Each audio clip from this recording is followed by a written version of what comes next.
paz do Senhor.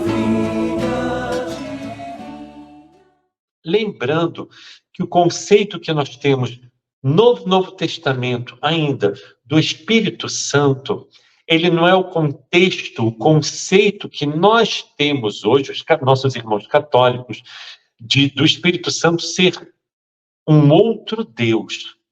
Vamos nos lembrar, então, vamos compreender que Espírito Santo ele vem do hebraico Ruach HaKodesh. Ruach, alma, espírito, Kodesh, de Kadosh, de sagrado.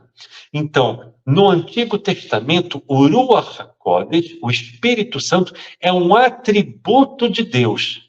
Assim como dizer que Deus é perfeito, que Deus é amor, que Deus é misericórdia, e que Deus, então, tem o Espírito Santo. Ele é sagrado. Mas, infelizmente, por diversos fatores de interesses, de teologia, de interpretações equivocadas, é transformado, então, a partir do ano de 325, principalmente, mais à frente também, em um outro Deus. Então, vamos ter 3 deuses, que é a Santíssima Trindade, mas também não é a nossa proposta aqui conversar sobre isso. Mas vamos ver, então, que quando os apóstolos, após a morte de Jesus, eles começam a agir, sim, espíritos vão falar através dos apóstolos, o que nós espíritas conhecemos como mediunidade. E vamos ver, então, que na primeira carta de Paulo aos Coríntios, capítulo 12, 13 e 14, nós vamos ver Paulo discorrendo sobre, não somente sobre mediunidade, mas ele diz, inclusive, como que deveriam ser as manifestações mediúnicas, que na época de Paulo eram chamados de dons e de carismas. Então, aqui na primeira carta aos Coríntios, capítulo 12, a partir do versículo 1, ele vai dizer, acerca dos dons espirituais, não quero, irmãos, que sejais ignorantes. E ele continua falando, dizendo, há diversidade de dons, mas o Espírito é o mesmo.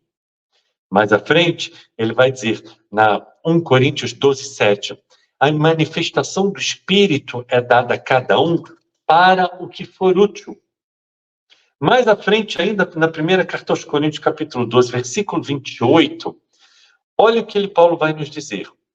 E a uns pôs na igreja, primeiramente apóstolos, que era o que ele se considerava, e os 11 apóstolos. Em segundo lugar, profetas. Ou seja, profetas seria o que nós chamaríamos, por exemplo, de psicofonia. Porque os profetas nada mais eram do que médios que os espíritos falavam através dele em nome de Deus, que eles acreditavam serem o próprio Deus. Então, profecia é o que nós, espíritas, chamamos de psicofonia. Em terceiro lugar, doutores, depois milagres, depois dons de curar, socorros, governos, variedades de língua. Então, vamos ver que ele tenta explicar para as pessoas como que deve ser feito. E já no capítulo 14, a partir do versículo 27, por exemplo, ainda na primeira carta aos Coríntios, ele nos diz, por exemplo, sobre as pessoas que falam em outras línguas, que nós chamamos de xenoglossia, que nossos irmãos de outras denominações cristãs vão falar que são as línguas dos anjos, muitas vezes eles falam isso, não é? Então ele fala, e se alguém falar em outra língua, faça-se isso por 2 ou quando muito 3, e por sua vez que haja intérprete. Mas se não houver intérprete, esteja calado na igreja e fale consigo mesmo e com Deus. E falem 2 ou 3 profetas, e os outros julguem.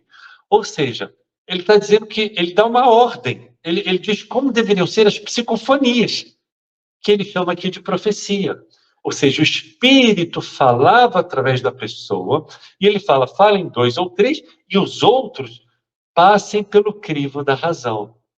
Então, desde aquele tempo, Paulo ele tem o cuidado de dizer para as pessoas para não aceitarem qualquer coisa que viesse, nos mostrando, inclusive, que eles precisavam ouvir, receber as mensagens e raciocinar se aquela mensagem era coerente e deveria ser mantida ou não.